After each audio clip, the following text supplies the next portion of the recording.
Nishat students welfare and training committee तरफ़ां गोठ खान साहब अब्दुल रहमान लग लुआरी शरीफ में मैनेजमेंट स्किल्स जे उनवान ते 31 पंज रोज़ा तरबियती कैंप जो इनेकाद कयो वियो। हिन कैंप में तरीक़त तंज़ीम स्किल्स डेवलपमेंट सां गॾु जदीद दौर जे तक़ाज़ाउनि मूजिबि लेक्चर ॾिना विया।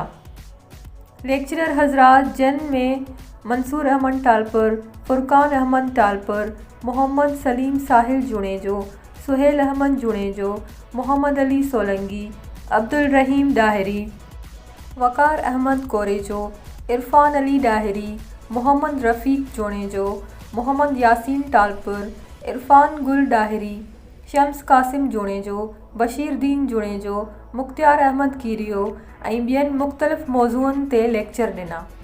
जॾहिं त कैंप में उस्तादनि तरफ़ां शागिर्दनि खे प्रैक्टिकल सरगर्मियूं पिणु करायूं वयूं। कैंप जे आख़िरी ॾींहं ते इख़्तितामी तक़रीब पिणु मुनक़द कई वई, जंहिं जी सदारत मरकज़ी सदर नाजिया शागिर्द तंज़ीम निशात मोहम्मद सलीम साहिल जुणेजो कई। तक़रीब में शागिर्दनि तरफ़ां कयल कारगुज़ारी जी रिज़ल्ट अनाउंस कई वई, जॾहिं त कैंप में हिस्सो वठंदड़ शागिर्दनि, उस्तादनि, वर्करनि में सर्टिफिकेट्स पिणु विरहाया विया।